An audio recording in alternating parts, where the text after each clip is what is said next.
It's all your fault, Joe.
Okay, I am.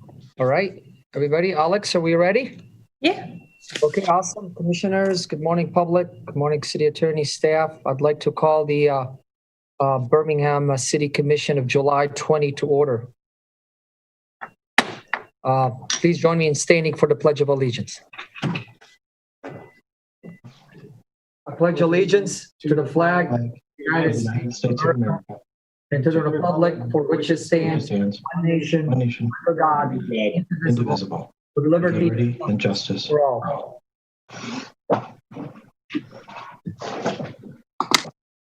All right, Alex, would you please call the order? Mayor Boutros. Here. Mayor Pro Tem Long. She needs to be unmuted. Mayor Pro Tem Long. Here. Commissioner Baylor.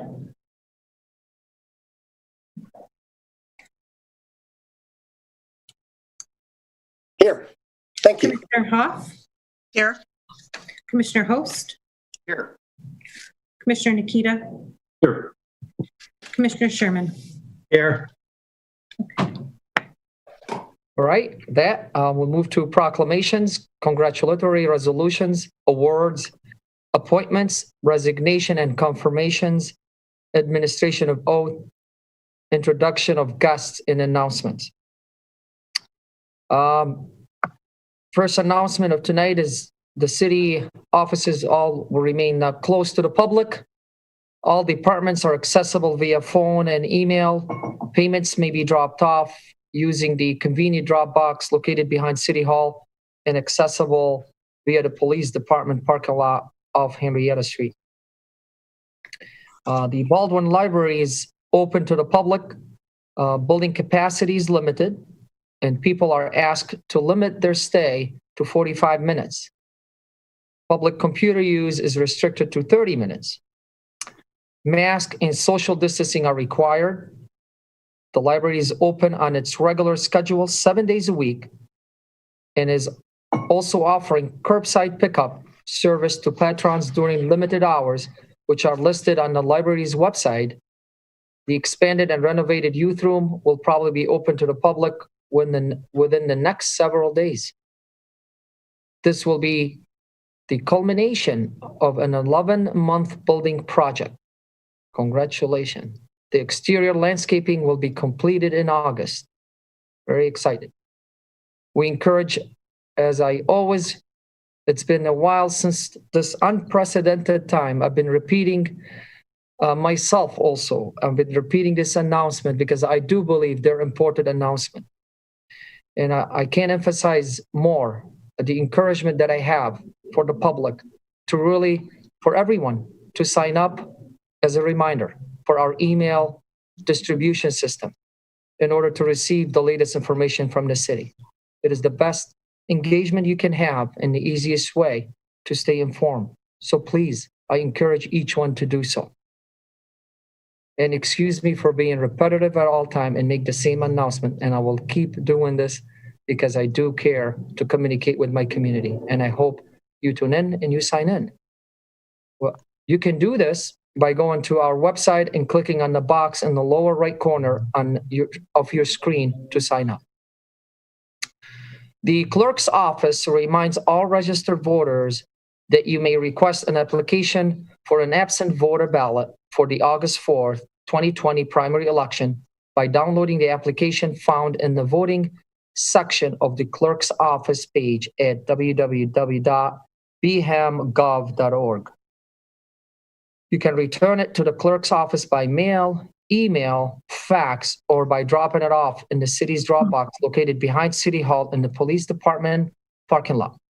Please return your absentee ballot to the clerk's office no later than 8 p.m. on election day, but we prefer you do this earlier than the deadline.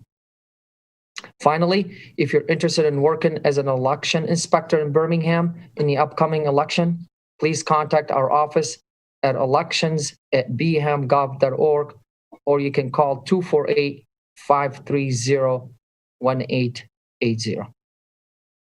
That concludes our announcement for tonight. And now we have public comments for matters not on the agenda.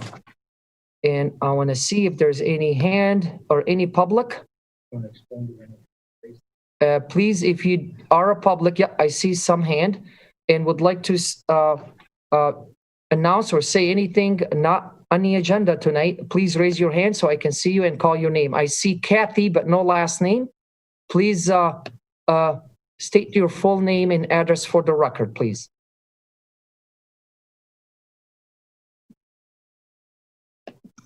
Can you hear me now? Go ahead, Kathy. Okay, I'm sorry. I'm new to this Zoom stuff. My name is Kathy Fusilier. My address is 16400 Herman Road in Manchester, and I'm a vendor at the farmer's market. Go ahead, Kathy. The floor is yours with your comments, please. Okay. The state of Michigan has determined that farmers markets are among critical infrastructure that can remain open. They are deemed a critical component of our food system. The Birmingham Farmers Market needs to be a walk-through market. This is the only market in the state that I'm aware of that is a drive-through. The customers are not liking it. I'm hearing of people not coming because of the line of cars. This severely limits the amount of people that are able to get the fresh, healthy produce. In order to operate safely, there are many steps that can be taken, such as limiting the vendors to only those that sell essential food items, eliminate non-essential areas, like your special events, your music, your kids zone, suspend sampling, cooking demonstrations, increase your stall spacing, put spaces out at your booths to mark 6 feet, eliminate the ability for the customers to touch the food products. There's many other things that I could go into, but I don't think I need to list them all right now. Many vendors are considering dropping out of the market as it's not worth their time, and this will severely hurt the market now and into the future.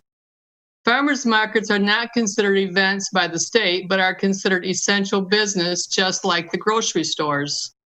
Farmers markets are outdoors and they are operating with stricter rules than the grocery stores, but are every bit as vital. I'd be happy to take any questions now or at any time, and I'd be willing to work with the market in any way to help facilitate the transition back to a walk-through market. Thank you for your comment. I know, I do understand, Ms. Kathy, that you are in communication and discussion with our Birmingham Shopping District Executive Director, Ingrid, and we look forward to the outcome of your communication. As just to let you aware that public comments. We don't engage any discussions or questions, but I'll be more than happy to see if you have any question or anybody else from the commission has a question for you. We thank you. I don't want to mispronounce your last name. I'll just say Miss Kathy for your comments. Okay, thank you. Thanks a lot. All right. With that, we move to our consent agenda, and all items listed on the consent agenda, or before I do so, any other public comment? Do you see hands? I see somebody's hand. Sorry about that. Let's see. Do you see it?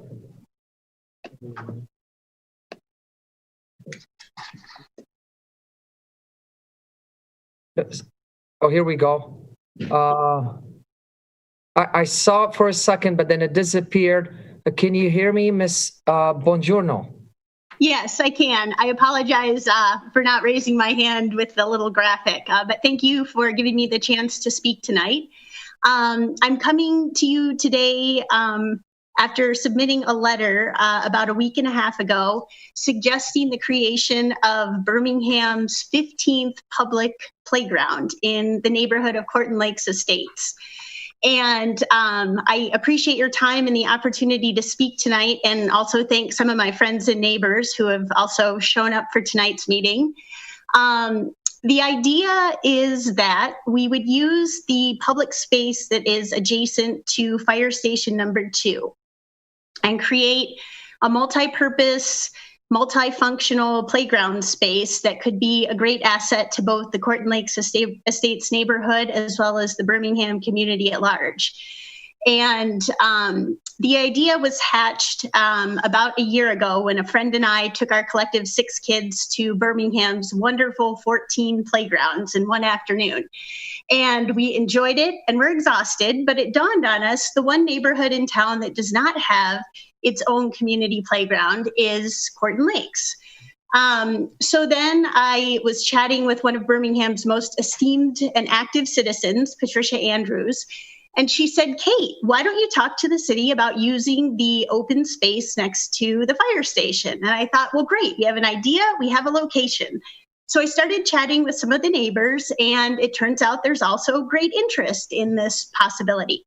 So I come before you today to ask you to consider creating and funding this playground that would have a play structure that would be accessible to children of all ages and developmental needs. And it would also have community gathering spaces, benches, picnic tables, so that people who are perhaps not young, but young at heart could find their way over there to enjoy the new fire station, the Corton Lakes neighborhood, and have access to many of the other great things that happen along Maple Road, preschools, marketplaces, and just nice neighborhoods to wander. So I guess in a quick nutshell, the vision would be park benches, picnic tables, a play structure, swings, slides. And then I think just to give it some